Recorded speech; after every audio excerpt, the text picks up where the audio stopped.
يحل اللاعب الجزائري جمال بن العمري خلال الساعات القادمة بالمغرب من أجل إتمام إجراءات انتقاله إلى صفوف فريق الوداد الرياضي.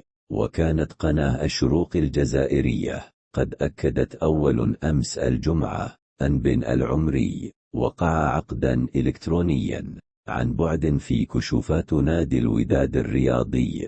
تقارير جزائرية الوداد يتعاقد مع المدافع، ومن المنتظر أن يصبح المدافع جمال بن العمري ثاني لاعب جزائري يحمل قميص فريق الوداد في الوقت الحالي بعد الحسين بن عيادة.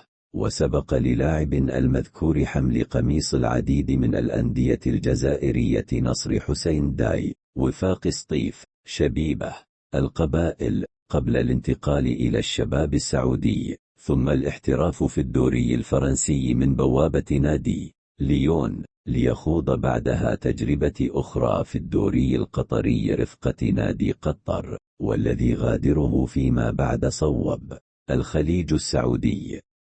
Advertising